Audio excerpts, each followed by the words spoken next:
asking for a first round pick for Josh Rosen. There was no way someone was going to give you a first round pick for a guy that you're trying to get rid of because you drafted Kyler Murray. So here's my question as well for the LA Chargers. Why would someone give you a first round pick and a fifth round pick for a guy that you have just told everybody is not worth the money that you want to pay him, but now you're going to flip it and just say, well, you got to give us a draft pick accordingly to what he wants as far as like to get paid? That's not going to work. You're not going to be able to pull that off. So that's why I'm just thinking this is really they probably will go back to the table. They probably will be talking about maybe working something out. I'm hoping that they, are talking about it, or I'm hoping Melvin will go back because I'm pretty sure he really doesn't want to leave Los Angeles. This is just really a business move that he feels that he needs to make. But if they are going to make the trade, you can go ahead and throw that first and fifth round thing out the window. I know they don't want to shoot themselves in the foot and start with like a second round because then someone will offer you a third round. If you say a third, they're going to offer you a fourth. So we already know that. But I just hope the Chargers don't sit on this thing and just think that they're going to get a first and a fifth round pick. Now, are they ready to move on from Melvin Gordon? I don't think so. I really do think this whole thing is probably a ploy to try and get Melvin to come in sooner than later, because at some point, I think he is going to show up this season. I don't really think he's going to sit out the entire season and miss out on, one, game checks, but also having to start over again if he misses the entire season. Now, I don't think he's going to do that. So, should the Chargers make this deal? Or do the Chargers really want to make this deal? And I still really don't think they do. They want him back. I know Austin Eckler and Justin Jackson, as far as like if you're going to use that combination, I get it. We've seen it happen before, and the team have had success. Tiki Barber for the Giants, he retired. And then Ahmad Bradshaw and Brandon Jacobs filled that role that Tiki had left when he retired. Now, of course, Melvin is not retiring, but are you going to get that from Austin Eckler and Justin Jackson? That's a big risk. You got Phillip Rivers there. He only has a few more years left at this point. I mean, he's 37. Guys are playing to their 40s, so I'll give him 3 years. Do you really want to take a year? And then Phillip Rivers doesn't even have a deal yet. So will Phillip Rivers be around next year? I would think he would, but this just perplexes me, that they turned down the deal. I think Jordan Howard would be a guy that he wouldn't be Melvin Gordon. We already know that. As far as like catching out of the backfield like Melvin does. But he would be a guy that would be serviceable. Now, here's the thing. Jordan Howard was also on the last year of his rookie deal, just like Melvin Gordon is. So maybe they're thinking they don't want to really want to be renting.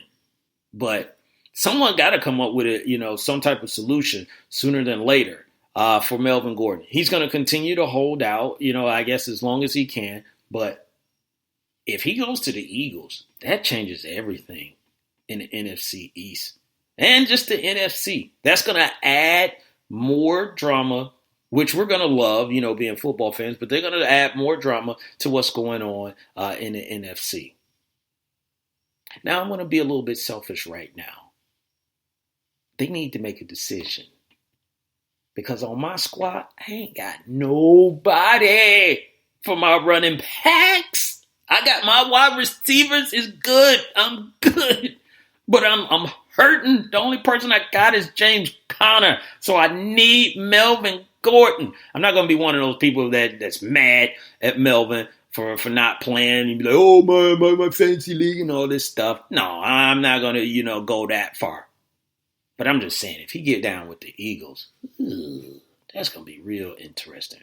real interesting. But it's still, the season has not started. Week 1 has not started for them, so something still could be done. So we'll keep our eyes on it, or it could be another team that step in to try and get the services of Melvin Gordon. But it has to be right, for both sides. So we're gonna wait, see what happens, and then whatever happens, then we'll talk about it then. But my fantasy football team, we struggling right now in the running back department. Struggling.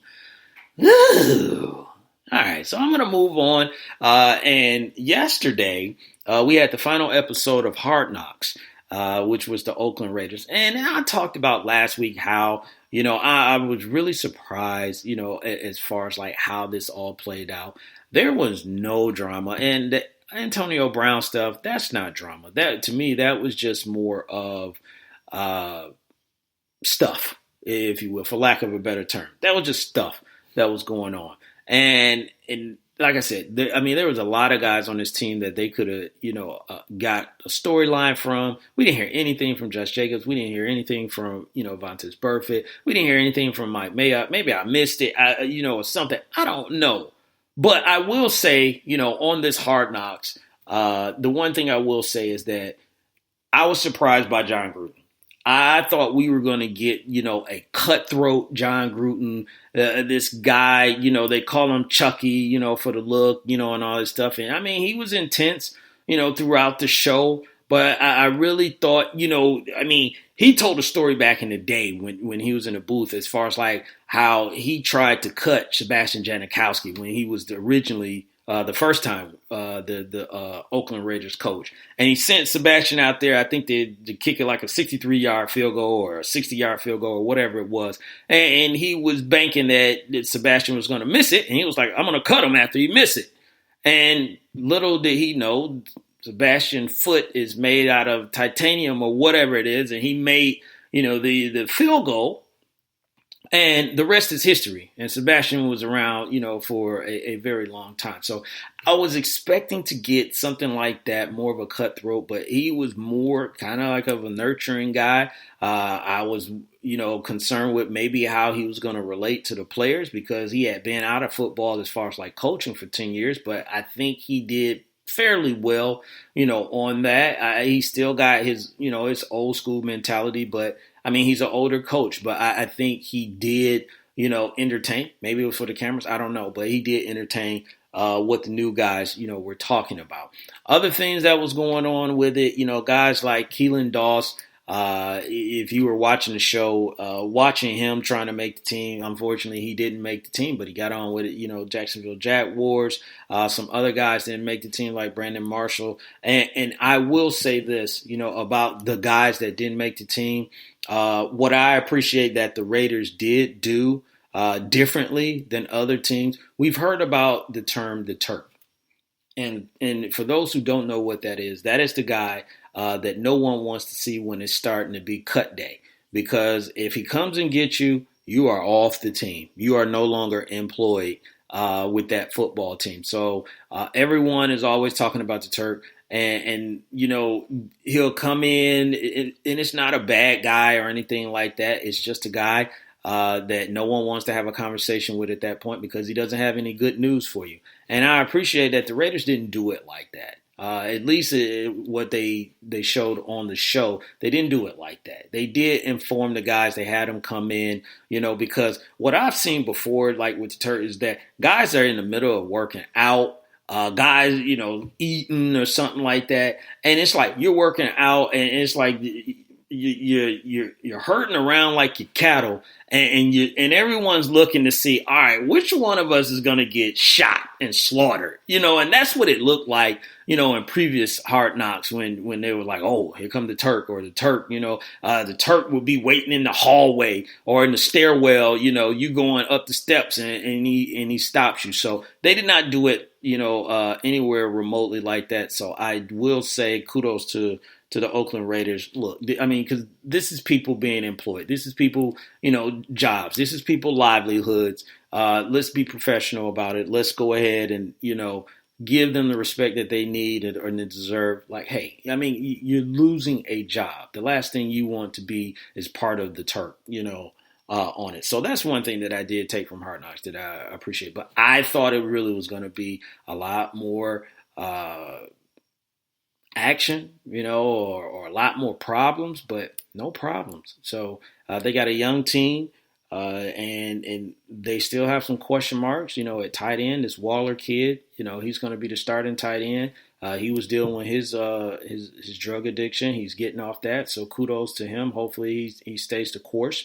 You got Antonio Brown. How is Derek Carr going to, get him the ball? Is it going to be a problem if he doesn't get him the ball early and often? So there's some stuff, there. But this Hard Knocks was not exactly what I thought it was going to be with the Oakland Raiders. But I'm not totally upset. So tomorrow, ladies and gentlemen, or if you're listening to this on Thursday, today, ladies and gentlemen, we got an NFL football game that's going on. 100 years of football. That's all that they've been talking about. 100 years of football, and it all starts tomorrow, and we have a classic game. And here, this is the first game, and don't forget, Wednesdays, we're on 9 p.m. Eastern Standard Time live, so you can listen to the live show. But we will always be previewing the Thursday night game that will be going down. So if you want to get in here and you want to talk, if your team is playing on Thursday night and you want to get in and find out maybe some things, or you may disagree with me on something, get in the Wait a Minute Show chat room and you can go ahead and speak your piece about your team or about that game. So we got a classic. They've met for like 15,000 times, and it's going down again. And the Green Bay Packers is going to be taking on the Chicago Bears. And the Chicago Bears are coming off of winning the division last year. I think they went 12-4, if I remember correctly, their record. Green Bay Packers, they were a team that you scratch your head. That first game was an epic game where Aaron Rodgers got hurt. And this is a rematch of the opening week for the NFL season. But Aaron Rodgers got hurt early. Then he came back and he did the magic, the Aaron Rodgers magic that he normally does, and brought them back. So now you got a different coach. Mike McCarthy is not there. You got Matt LaFleur that's going to be coaching and calling the plays. So what I'm looking for really from this matchup really is that with Green Bay, we already know, Aaron Rodgers, Devontae Adams, that combination is going to be there. I want to see how Green Bay is going to run the ball. Are they really going to give the ball to Aaron Jones? Are they going to hand it off and let him be a feature back?